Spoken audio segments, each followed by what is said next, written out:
Bismillahirrahmanirrahim. Assalamu alaikum dear students. I am Mohsin Munawwar, your biology teacher for MD-CAT session. आज के इस lecture में हम test number 16 discuss करेंगे जिसका सिलेबस बायोलॉजिकल मॉलिक्यूल का एक पार्ट जिसमें न्यूक्लिक एसिड एंड प्रोटीन्स शामिल हैं।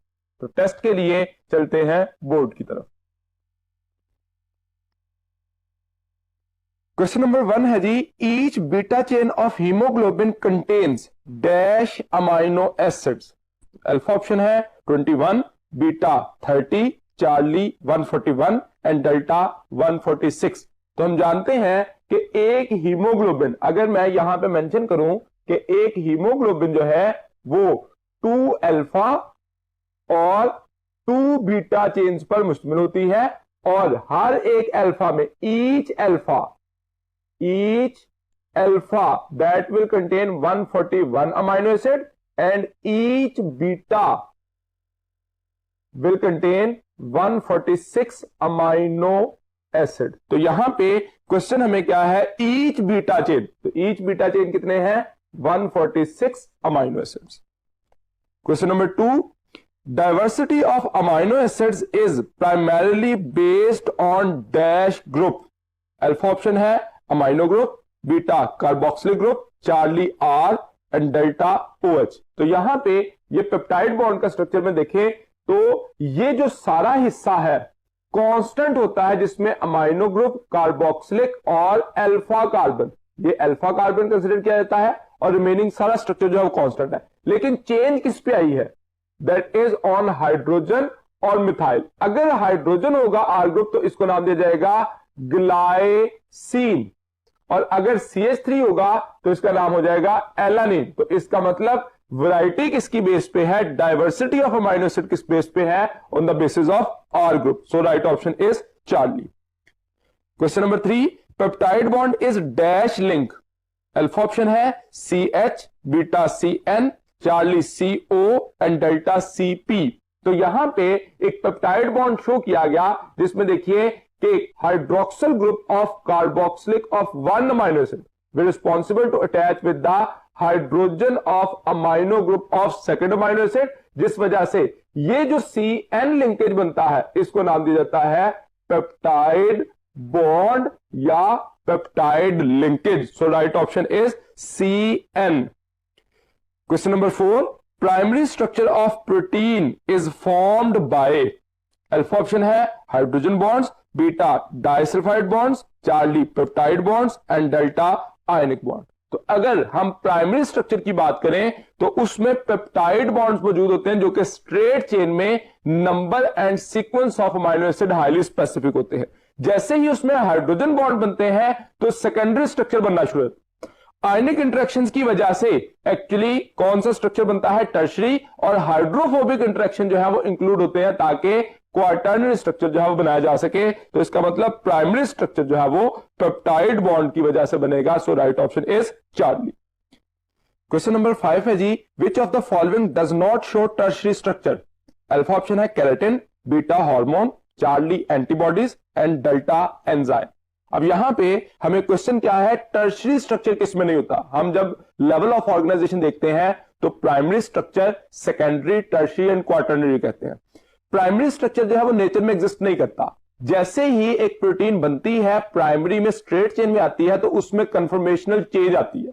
कुछ प्रोटीन सेकेंडरी पे स्टेबल हो जाती हैं, कुछ प्रोटीन को फर्दर कन्फर्मेशनल चेंज चाहिए होती है और वो टर्शरी में जाके तो अपना स्ट्रक्चर जो है वो कंप्लीट करती हैं, स्टेबलाइज करती हैं, और कुछ फर्दर हाइड्रोफोबिक इंटरेक्शन से स्टेबिलिटी गेन करती हैं क्वार्टरनरी स्ट्रक्चर में। तो यहां पे जो केराटिन है वो सेकेंडरी स्ट्रक्चर जो है वो स्टेबल हो जाता है, लेकिन हार्मोन कुछ टर्शरी हो सकते हैं या quaternary structure on the basis of the number of polypeptide and their interactions, hydrophobic interactions. इसी तरह से एंटीबॉडीज में भी चारों चेन जो है वो एक दूसरे के साथ कनेक्टेड होती हैं by disulphide bridge, so they also appear as a tertiary structure. और एंजाइम भी ग्लोबुलर होने की वजह से टर्शरी या क्वार्टरनरी दोनों स्ट्रक्चर रख सकते हैं। तो इसलिए इन गिवन ऑप्शन में से alpha keratin will be the right option.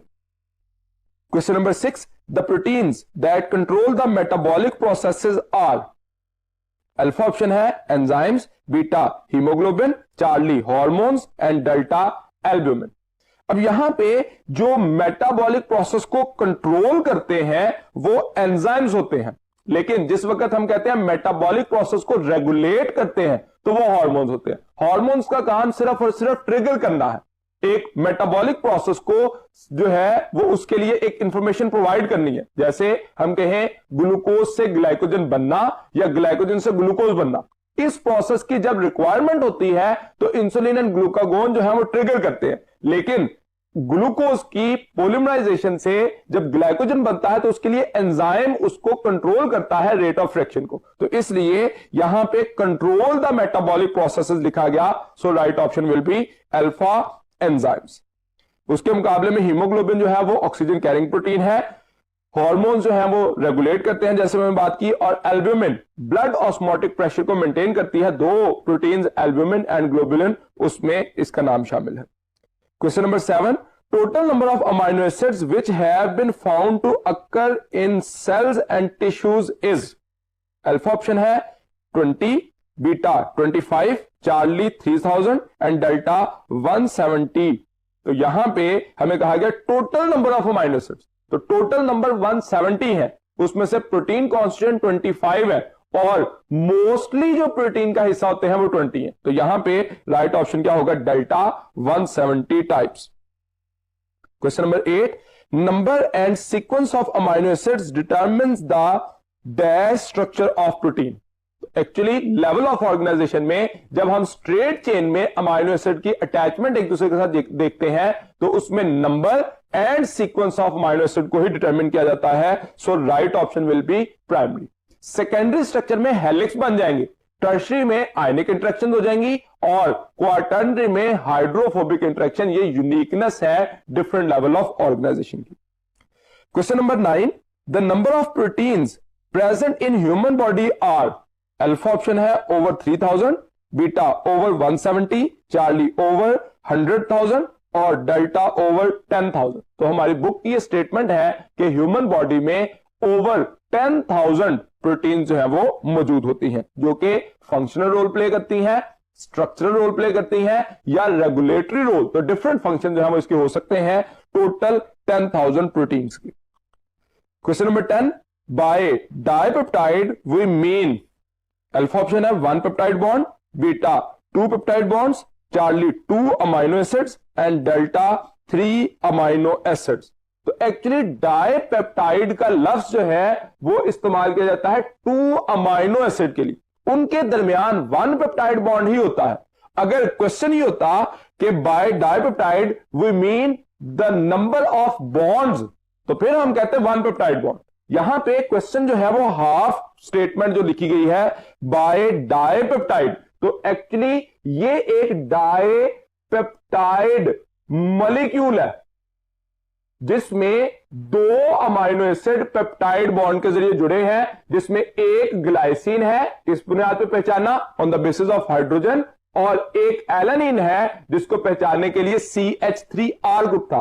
तो डाइपेप्टाइड का नाम क्या हो जाएगा, ग्लाइसाइल एलानिन। इसकी एग्जांपल हमारी बुक में दी गई है, तो इसमें गिवन ऑप्शन में से राइट ऑप्शन हम कहेंगे Charlie 2 amino acids is actually a dipeptide. Question number 11, which one of the following nucleotide is used as energy currency? Alpha option है GTP, beta ATP, Charlie UTP and delta TTP। तो energy currency जो cell में इस्तेमाल होती है that is actually beta ATP। अब यहां पे एक बात आप याद रखिए, क्रॉस रेफरेंस में जब आपने क्रेब्स साइकिल पढ़ा था उसमें हमने जब सक्सिनेट फॉर्मेशन के टाइम पे जीटीपी की फॉर्मेशन पढ़ी है, और उस जीटीपी को एक्चुअली एनर्जी ही स्टोर होती है उसमें, लेकिन उसको कन्वर्ट करना पड़ता है एटीपी में। Why? Because ATP is readily available as a energy currency for the cell। तो बाकी भी सोर्स हो सकते हैं, जब भी फॉस्फेट का बॉन्ड बनेगा तो एनर्जी उनमें स्टोर होगी, लेकिन एनर्जी करेंसी या रेडली अवेलेबल जो होगी वो एटीपी है। जैसे मैं इसके अगर एक एग्जांपल दूं, एक पर्सन जो है जिस कंट्री में रहता है उसके पास उस करेंसी के नोट होने चाहिए। मिसाल के तौर पर पाकिस्तान में रहते हुए एक पर्सन के पास अगर डॉलर्स हैं तो वो भी एक करेंसी है, उसको भी यूटिलाइज किया जा सकता है, कन्वर्जन कराई जा सकती है रुपीज में, उसकी भी वैल्यू है। लेकिन डायरेक्ट अगर उसको आप यूज करना चाहेंगे डॉलर को तो वो पॉसिबल नहीं हो पाएगा, क्योंकि यहां पे रेडिली अवेलेबल या यूजेबल जो प्रोसेस है वो रुपीज है, ना कि डॉलर की सूरत में। तो इसलिए आप जीटीपी और एटीपी में एटीपी को मोस्ट सुटेबल ऑप्शन कंसिडर करेंगे। Question number 12, the sequence of dash in a protein is determined by the sequence of dash in DNA. तो प्रोटीन के अंदर होता क्या है, सीक्वेंस ऑफ अमाइनो एसिड। वो सीक्वेंस जो है वो किसकी वजह से होता है, sequence of codon present in RNA. RNA के पास सीक्वेंस ऑफ कोडॉन कहां से आया, from the sequence of nucleotide in DNA. तो actually the sequence of dash in a protein, मतलब sequence of amino acid in a protein is determined by the sequence of dash in DNA, means sequence of nucleotides in DNA. So right option is alpha, amino acid and nucleotides. Question number 13, the mRNA of dash nucleotides will encode the genetic message of a protein of dash amino acid. अब यहां पे mRNA of dash nucleotide 175 and 525, तो mRNA के अंदर तो nucleotide ज्यादा होने चाहिए और अमाइनो एसिड की तादाद कम होनी चाहिए। जैसा कि हम जानते हैं कि एक अमाइनो एसिड जो है वो कोड होता है बाय 3 न्यूक्लियोटाइड्स। ये बात हमारे पास इंफॉर्मेशन मौजूद है। अब यहां पे जो गिवन ऑप्शंस हैं उसमें से हमें डिवाइड करना होगा एमआरएनए को, एमआरएनए का जो नंबर है उसको डिवाइड करना होगा 3 पे, तो रिमेनिंग ऑप्शन आएगी जैसे 175 525। अगर इन दोनों को डिवाइड करें तो हमारे पास ऑप्शन जो है वो गलत हो जाती है। 185 525 ये भी गलत हो जाती है।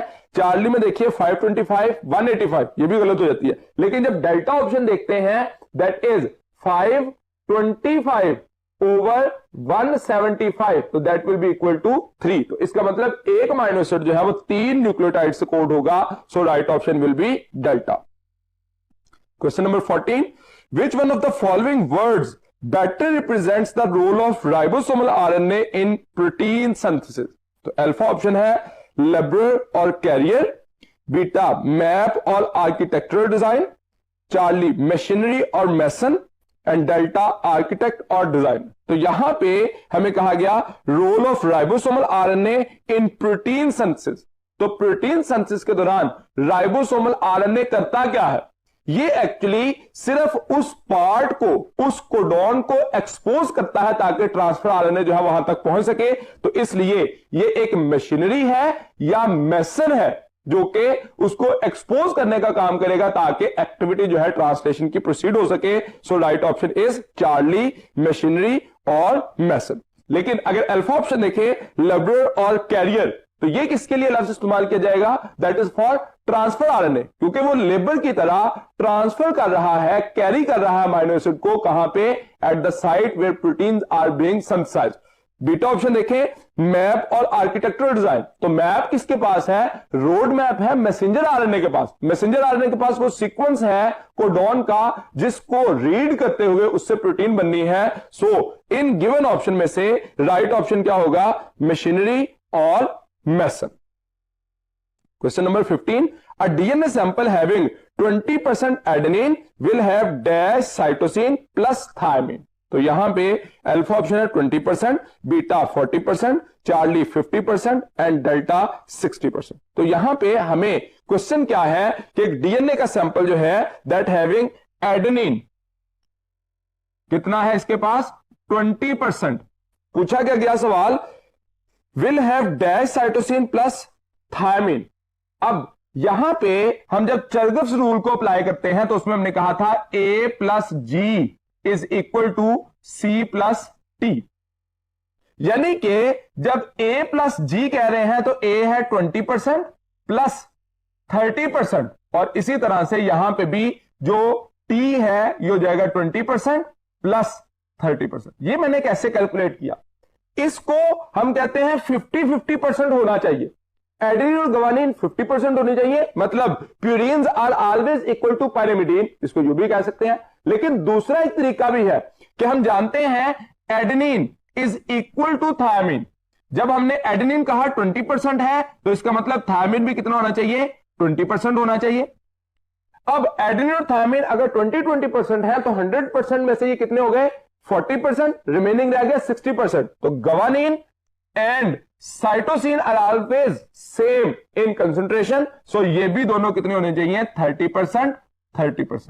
तो यहां पे क्वेश्चन क्या है, dash will have cytosine plus thymine, तो साइटोसिन प्लस थायमिन ये दोनों कितने हो गए हैं, that will be equal to 50%। तो अगर आप ये सारी कैलकुलेशन ना भी जानते हो, आपको ट्रिक पता होना चाहिए, purine are always equal to pyrimidine, और दोनों की वैल्यू जो है वो 50% होती है। तो क्योंकि साइटोसिन प्लस थायमिन कहा गया, हम पहले ही जानते हैं ये पायरिमिडीन है और इनकी तादाद 50% होनी चाहिए, एडेनिन जितनी भी मिकदार में हो डजंट मैटर। नेक्स्ट क्वेश्चन देखिए, question number 16, E coli genome codes for at least dash proteins. तो यहां पे ऑप्शंस है alpha 4288, beta 8842, Charlie 4488 and delta 8844। तो यहां पे हम जानते हैं कि एक जो इकोलाई का जीनोम है, इकोलाई, तो इसके केस में approximately 5 million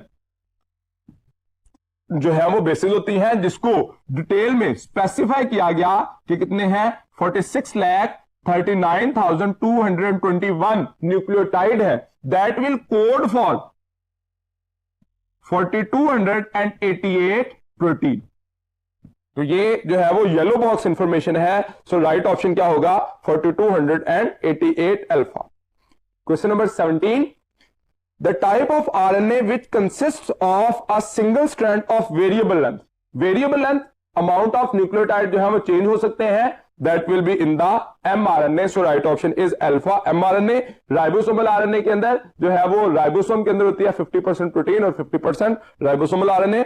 Charlie transfer RNA, इसके पास 75 to 90 न्यूक्लियोटाइड होते हैं, और SN RNA small nucleotide RNA इसको कंसिडर किया जाता है। ये हमारी बुक में जिक्र नहीं है और इसके अंदर भी लेंथ जो है वो स्पेसिफिक होती है। Question number 18, on the surface of ribosome the dash interact to translate the information from genes into a specific protein। on the surface of ribosome dash interact to translate। अब देखिए यहां पे अगर कहते हैं ये मैसेंजर आरएनए था 5 prime to 3 prime, इसके पास यहां पे कोडॉन था, इस कोडॉन को एक्सपोज कौन करते हैं राइबोसोम्स, और इंटरेक्ट कौन करता है यहां पे आके ट्रांसफर आरएनए, जिसके पास अपना अमाइनो एसिड जो है वो अटैच होता है। सो यहां पे हम कहेंगे राइबोसोम जो है उनके साथ एमआरएनए और टीआरएनए का इंटरेक्शन होता है ताकि ट्रांसलेशन का प्रोसेस हो सके। So right option will be Charlie, mRNA and tRNA. Question number 19, which one of the following nitrogenous base is exclusively found in RNA. तो ऑप्शन में दिया गया adenine, beta cytosine, Charlie thymine and delta uracil. हम ये जानते हैं कि nitrogenous bases purine हो सकती हैं जो कि डबल रिंग है, और पायरिमिडीन हो सकती है जो कि सिंगल रिंग है, और इनमें से जो थायमिन है that is only in DNA, ये याद रखिएगा, ओनली इन डीएनए, और ये ओनली इन आरएनए। तो इसलिए हम कह सकते हैं exclusively found in RNA, that will be delta uracil. Question number 20, there is one specific dash for each amino acid. तो अल्फा ऑप्शन है mRNA, beta tRNA, Charlie ribosomal RNA and delta DNA. तो एक amino acid के लिए particular जो structure होता है that is transfer RNA, क्योंकि उसने कैरी करना होता है। तो एक्चुअली हम यूज स्ट्रक्चर बनाते हैं कि इसमें ये स्ट्रक्चर है एक ट्रांसफर आरएनए का, उसके पास यहां पे अमाइनो एसिड बाइंड किया होता है, और इस अमाइनो एसिड की बाइंडिंग जिसको हम अमाइनो साइलेशन कहते हैं वो किस बेस पे होती है, on the basis of anticodon at other region. अब ये जो एंटीकोडॉन अटैच हुआ है, एंटीकोडॉन मौजूद है, वो इस अमाइनो एसिड की अटैचमेंट के लिए स्पेसिफिक है। Total types of amino acid कितने हैं जो प्रोटीन में हिस्सा लेते हैं, तो दीज आर 20, और इसका मतलब यह हुआ कि मिनिमम 20 टाइप के जो ट्रांसफर आरएनए है मौजूद होने चाहिए, क्योंकि एक पर्टिकुलर अमाइनो एसिड को कैरी करने के लिए पर्टिकुलर टीआरएनए का होना जरूरी है। So right option will be beta. Question number 21, the backbone of polynucleotide chain is provided by, alpha option है nitrogenous bases, beta pentose sugars, Charlie phosphoric acids and delta pentose sugars and phosphoric acids. तो actually जो pentose sugar और phosphoric acid है वो backbone बनाते हैं और nitrogenous bases inner word attach होती हैं जो कि एक दूसरे के साथ हाइड्रोजन बॉन्ड बना के डबल हेलिक्स की स्टेबिलिटी को मेंटेन करती हैं। So right option is delta pentose sugars and phosphoric acids. Question number 22 देखिए, the amount of dash is fixed in each diploid cell of a species. Alpha option है DNA, beta RNA, Charlie proteins and delta carbohydrates. तो यहां पे हमारी book में एक table 2.3 दिया गया जिसके अंदर डिफरेंट सेल्स के अंदर जो चिकन और उसके साथ साथ कार्ब फिश सेल के अंदर जो है वो अमाउंट ऑफ डीएनए को शो किया गया। जैसे देखें red blood cell, liver cell और किडनी सेल, ये तीनों डिप्लॉयड सेल हैं और उनमें चिकन के अंदर 2.3 और 2.4 पाइकोग्राम डीएनए की तादाद बताई गई। इसका मतलब DNA is fixed among the cells of the species or diploid cell of a species. Question number 23. In typical nucleotide, the phosphoric acid is attached to carbon at position. Alpha option है 1 of pentose sugar, beta 3 of pentose sugar, charlie 4 of pentose sugar and delta 5 of pentose sugar. तो actually nucleotide का structure यहां पे देखिए तो ये एक nitrogenous base है जो कि डबल रिंग है, तो इसका मतलब एडेनिन या ग्वानिन हो सकती है। ये कार्बन नंबर 1 के साथ है, कार्बन नंबर 2, 3, 4 और ये कार्बन नंबर 5 है। कार्बन नंबर 5 के साथ फास्फोरिक एसिड जब अटैच होता है तो एसिड से हाइड्रोजन और इधर से हाइड्रोक्सिल की रिमूवल होती है जिस वजह से इनके दरमियान बॉन्ड बन जाता है, that will be called as ester bond. तो एक न्यूक्लियोटाइड में फास्फोरिक एसिड किसके साथ अटैच है? कार्बन नंबर 5 के साथ। So right option is 5 of pentose sugar. Question number 24. It is the major form of RNA in the cell. Alpha option है ribosomal RNA, beta transfer RNA, Charlie messenger RNA and delta snRNA. तो यहां पे हमें कहा गया major form, most abundant कौन सा है? तो 80% कंसेंट्रेशन में कौन होता है? That will be ribosomal RNA। 10 to 20% कौन होता है? Transfer RNA. और 3 to 4% होता है messenger RNA. So right option will be alpha ribosomal RNA. Question number 25, in a DNA duplex both polynucleotide chain are held together by, alpha option है phosphodiester bond, beta hydrogen bonds, Charlie disulphide bond and delta hydrophobic interaction. तो यहां पे DNA के structure में आप देख सकते हैं कि दोनों पॉलीन्यूक्लियोटाइड स्ट्रैंड एक दूसरे के साथ जो अटैच है स्टेबल डबल हेलिक्स बना रही हैं, उसके लिए उनमें इनर वर्ड मौजूदा नाइट्रोजनस बेसिस के दरमियान हाइड्रोजन बॉन्ड्स हैं। So right option will be beta hydrogen bond. यहां पे एक और कॉन्सेप्ट याद रखिए, ये पास पेपर में एमडी कैट में क्वेश्चन आ चुका है। पूछा गया कि denaturation of DNA is due to breakage of, तो हम नॉर्मली कंसिडर कर लेते हैं फास्फोडाइस्टर बॉन्ड। फास्फोडाइस्टर बॉन्ड की वजह से ब्रेकेज की वजह से डीनेचरेशन नहीं होती। डीनेचरेशन ऑफ डीएनए जिसमें डबल स्ट्रैंड जो है वो सिंगल स्ट्रैंड में कन्वर्ट हो जाएगा, उसमें हाइड्रोजन बॉन्ड की ब्रेकेज की वजह से ये प्रोसेस होता है। ये कहां पे बात लिखी गई है? पीसीआर जब आप पढ़ते हैं पॉलीमरेज चेन रिएक्शन, तो उसमें डीनेचरेशन और रीनेचरेशन का प्रोसेस होता है, जिसमें डीनेचरेशन का मतलब होता है डबल स्ट्रैंडेड स्ट्रक्चर जो है उनमें हाइड्रोजन बॉन्ड टूट जाए। तो ये याद रखिएगा, denaturation of DNA is due to breakage of hydrogen bond. Question number 26, they build the scale model of DNA. Alpha option है Maurice Wilkins and Rosalind Franklin, beta PA Levine and TH Morgan, delta James D Watson and Francis Crick and delta Alvin Chargaff and Frederick. यहां पे अब किसने DNA model का scale build किया? तो अगर Morris Wilkins देखें तो इन्होंने डीएनए फाइबर प्रिपेयर किया था, रोजलिंड फ्रैंकलिन ने एक्सरे डायफ्रैक्शन की थी, पीए लेविन ने chemical nature of components of nucleotide बताई थी, टीएच मॉर्गन ने जेनेटिकली ड्रोसोफिला पे एक्सपेरिमेंट्स किए थे, और James Watson and Crick, that is the right option. इन्होंने बिल्ड किया था डीएनए का मॉडल, और एर्विन चरगफ ने एक्चुअली जो अमाउंट ऑफ एडेनिन और थायमिन, उनके लिए चरगफ रूल जो है वो उसको एक्सप्लेन किया था। Question number 27, each turn off DNA contain dash base pairs.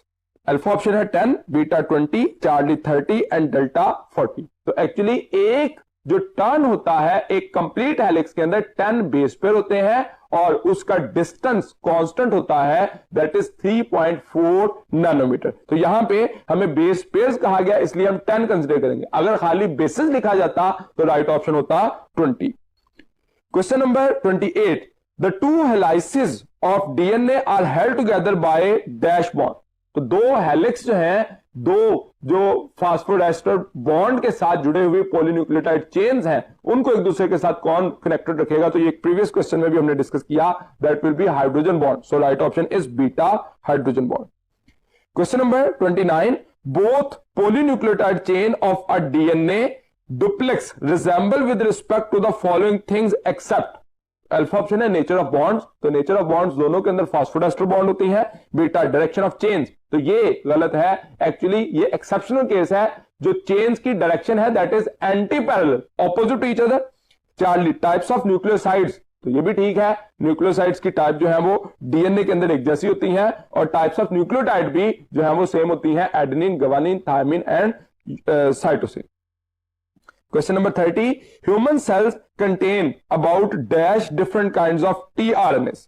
Alpha option है 20, बीटा 45, चार्ली 25 एंड डेल्टा 40। अब यहां पे फर्स्ट में लिखा गया कि minimum 20 kinds of tRNA should be present in a cell in which each tRNA has capacity to carry a particular amino acid. एक particular tRNA particular type of amino acid को carry करता है। लेकिन जब हम सेकेंड ईयर में transfer RNA का part पढ़ते हैं ट्रांसक्रिप्शन और ट्रांसलेशन के साथ, तो उसमें एक्चुअली ट्रांसफर आरएनए का कहा गया कि एक सेल के अंदर 45 काइंड्स ऑफ टीआरएनए मौजूद होते हैं, तो हमें यहां पे बीटा ऑप्शन को चूज करना है, 45 kinds. Question number 31, uridine present in RNA is a. Alpha option है pyrimidine, beta purine, Charlie nucleoside and delta nucleotide. अब अगर हमें वर्ड जो है वो यूरासिल कहा जाता तो फिर हम कहते हैं ये पायरिमिडीन है, लेकिन जब यूरिडीन कहा गया तो यूरासिल के साथ जब पेंटोज शुगर अटैच होता है तो एक न्यूक्लियोसाइड बनता है, that is called as a uridine. तो right option will be Charlie. Question number 32, the basic unit of nucleic acid is. Alpha option है nucleoside, beta pentose sugar, Charlie nucleoid and delta nucleotide. तो यहां पे हमें basic unit पूछा गया nucleic acid का, तो बेसिक यूनिट, क्योंकि एक न्यूक्लिक एसिड जो है वो पॉलीमर ऑफ न्यूक्लियोटाइड होता है, तो इसका मतलब बिल्डिंग ब्लॉक या basic unit of nucleic acid is nucleotide. Nucleoid is the structure और genetic material present in a prokaryotic cell, तो इसलिए इस क्वेश्चन में राइट ऑप्शन होगा delta. Question number 33, Which one of the following is a soluble in aqueous media? Alpha option है keratin, beta fibrin, Charlie myosin and delta haemoglobin. तो यहां पे soluble in aqueous media, अब जब हमने fibrous और globular protein की properties पढ़ी थी तो हम उसमें पढ़ चुके हैं कि ग्लोबुलर जो है वो soluble या डिसॉल्व होता है, और उसके मुकाबले में फाइब्रस जो है वो इनसॉल्युबल होता है। अब इनमें ऑप्शन में देखें तो केराटिन, फाइब्रिन और मायोसिन, ये तीनों क्या है, फाइब्रस स्ट्रक्चर है, इसलिए इनसॉल्युबल रहेंगे, और हीमोग्लोबिन ये डिसॉल्व होने की कैपेसिटी रखता है because of globular nature. Question number 34, fibrin exhibit dash structure of protein. तो फाइब्रिन एक्चुअली क्या है, फाइब्रस प्रोटीन है, और फाइब्रस प्रोटीन जो है वो सेकेंडरी स्ट्रक्चर रखते हैं, ग्लोबुलर प्रोटीन टर्शियरी और क्वार्टरनरी रखते हैं। So right option is beta secondary. Question number 35, the RNA with anticodon is. Alpha messenger RNA, beta transfer RNA, Charlie coding RNA and delta ribosomal RNA. तो यहां पे RNA with anticodon ये कौन है, tRNA है, और आरएनए विद कोडॉन कौन होगा, मैसेंजर आरएनए। तो एंटीकोडॉन मौजूद होता है टीआरएनए के पास। Question number 36, guanine is a. Alpha option है nucleoside, beta pyrimidine, Charlie purine and delta nucleotide. तो एक्चुअली नाइट्रोजनस बेस का नाम दिया गया है ग्वानिन। तो यहां पे आप देखिए adenine and guanine are considered as a purine. तो राइट ऑप्शन इसमें से क्या होगा? Charlie, purine is actually a guanine. Example of the purine is guanine. Question number 37. Pick up blood clotting protein. Alpha option है keratin, beta antibody, Charlie margin and delta fibrin. अब यहां पे हम जानते हैं केराटिन जो है वो हमारे नेल और हेयर में मौजूद होती है। एंटीबॉडी जो है वो हमारे ब्लड प्लाज्मा प्रोटीन कंसिडर की जाती है, जो कि एक्चुअली डिफेंसिव सिस्टम के लिए इस्तेमाल होती है, इम्यूनिटी के लिए। मायोसिन कंट्रैक्टाइल है, जो कि खास तौर पर हमारे मसल सेल में होती है कंट्रैक्शन और रिलैक्सेशन के लिए। और फाइब्रिन ये एक ऐसी प्रोटीन है जो कि ब्लड क्लॉटिंग प्रोटीन है। इसके अलावा प्रोथ्रोम्बिन जो कि थ्रोम्बिन बनाती है, वो भी ब्लड क्लॉटिंग कंसिडर की जाती है। Question number 38. Which one of the following is non-crystalline and elastic in nature? Alpha keratin, beta globulin, Charlie albumin and delta hemoglobin. अब यहां पे क्वेश्चन देखें तो non crystalline and elastic in nature, that is the characteristic of secondary protein और fibrous protein. तो हमें fibrous protein choose करनी है। अल्फा ऑप्शन में केराटिन जो दी गई ये फाइब्रस प्रोटीन की ही प्रॉपर्टी है, लेकिन ग्लोबुलिन, एल्ब्यूमिन एंड हीमोग्लोबिन ये तीनों ग्लोबुलर प्रोटीन्स हैं। Question number 39. The diagram shows a molecular structure of a dipeptide molecule. तो डायग्राम में जो स्ट्रक्चर दिया गया उसका क्वेश्चन है what is the structure enclosed by a box? Alpha option है an amino acid, beta a glycosidic bond, Charlie a peptide bond and delta a phosphodiester bond. तो यहां पे आप इस डायग्राम में देख सकते हैं इस तरह से बॉक्स बनाया गया। तो सी एन लिंकेज एक्चुअली किसे कंसिडर किया जाता है? पेप्टाइड बॉन्ड को। तो यहां पे ये सी एन लिंकेज जो है वो हमें शो किया गया डायग्राम में। तो राइट ऑप्शन क्या होगा? Charlie a peptide bond. Question number 40. Which one of the following types of bond is principally concerned in maintaining the beta plated sheath of secondary structure of protein? तो beta pleated sheet of secondary structure को maintain करने के लिए primarily concerned जो bond होगा वो कौन सा है? तो अल्फा ऑप्शन देखिए disulphide bridge, beta phosphodiester bond, Charlie peptide bond and delta hydrogen bond. तो एक्चुअली जो प्रिंसिपल बॉन्ड होता है जो कि अल्फा हेलिक्स को मेंटेन रखता है या सेकेंडरी स्ट्रक्चर को मेंटेन रखता है वो कौन सा है? Hydrogen bond. डाइसल्फाइड ब्रिज जो है वो उसके बनने की वजह से फोल्डिंग बैक हो जाती है और अल्टीमेटली स्ट्रक्चर जो है वो टर्शियरी स्ट्रक्चर की तरफ चला जाता है। So in this question right option will be delta hydrogen bond. Question number 41. Which one of the following biomolecule does have a phosphodiester bond?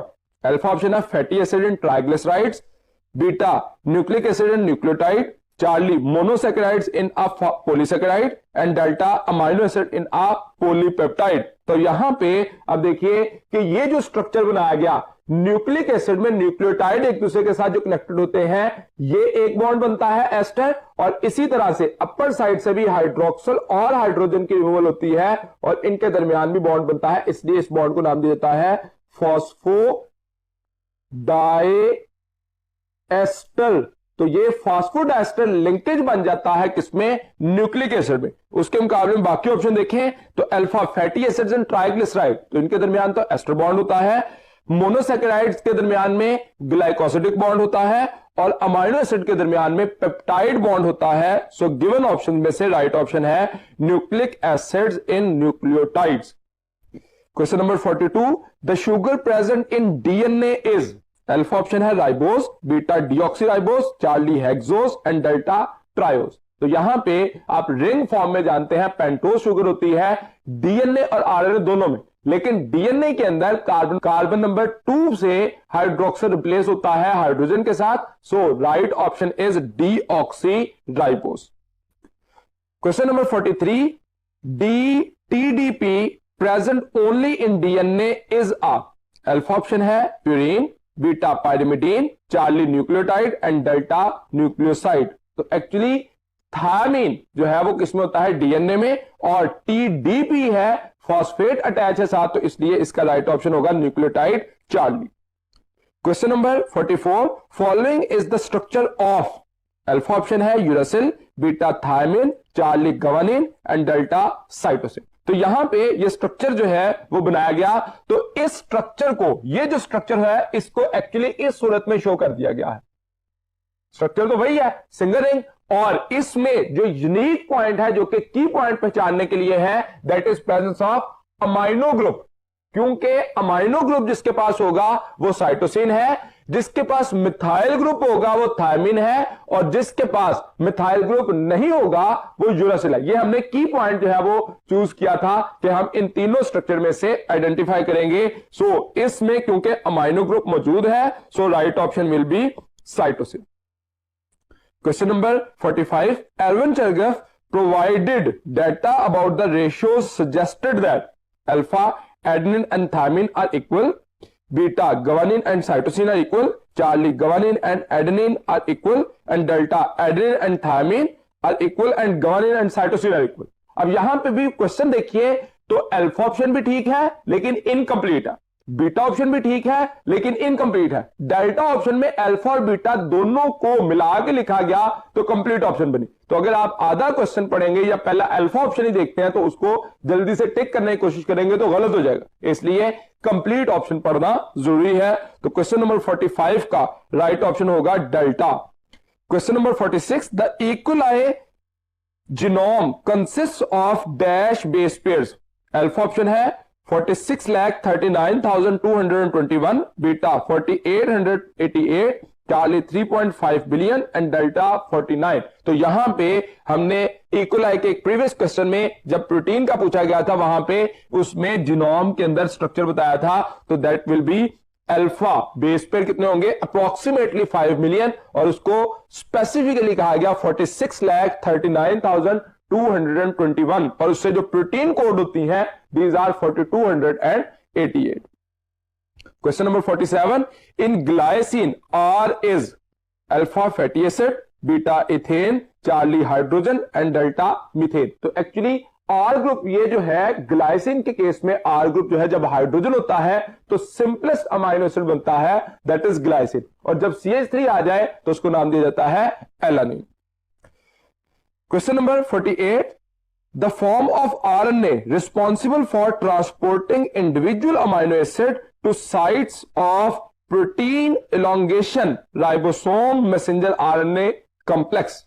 तो यहां पे अल्फा ऑप्शन है messenger RNA, beta transfer RNA, Charlie ribosomal RNA, and delta small nuclear RNA। तो यहां पे ये question जो है वो ग्लॉसरी की लाइन से लिया गया है, जिस वजह से आप ये लाइन पढ़ के समझ रहे होंगे कि इतनी कंप्लेक्स लाइन हमने बुक में कहीं नहीं पढ़ी। तो ये ग्लॉसरी की लाइन है, इसको आउट ऑफ सिलेबस ना समझिएगा, और ये बीटा ऑप्शन जो है राइट ऑप्शन होगा जो कि ट्रांसफर RNA है। तो इसमें वर्ड भी मेंशन है जो कीवर्ड जिसकी वजह से आप पहचान सकते हैं, transporting individual amino acid to the site of protein elongation ribosome messenger RNA complex. तो बुक में उसने लिख दिया to the site of protein synthesis, यहां पे साइट को स्पेसिफाई करता है protein elongation ribosome messenger RNA complex. तो यहां पे देखिए राइबोसोम और मैसेंजर RNA का कॉम्प्लेक्स बना हुआ है, ट्रांसफर RNA यहां पे अमाइनो एसिड को लेके आ रहा है, ट्रांसपोर्ट कर रहा है। So right option will be beta. Question number 49, compared to globular proteins, fibrous proteins are, alpha option है insoluble in aqueous media, beta inelastic in nature, Charlie more readily soluble, and delta crystalline in nature। तो यहां पे compared to globular proteins, fibrous protein are, यानी कि हमें fibrous protein की property बतानी है जो कि ग्लोबुलर की नहीं है, तो वो कौन सी है, इनसॉल्युबल इन एक्वस मीडिया। तो अल्फा जो है वो राइट ऑप्शन है।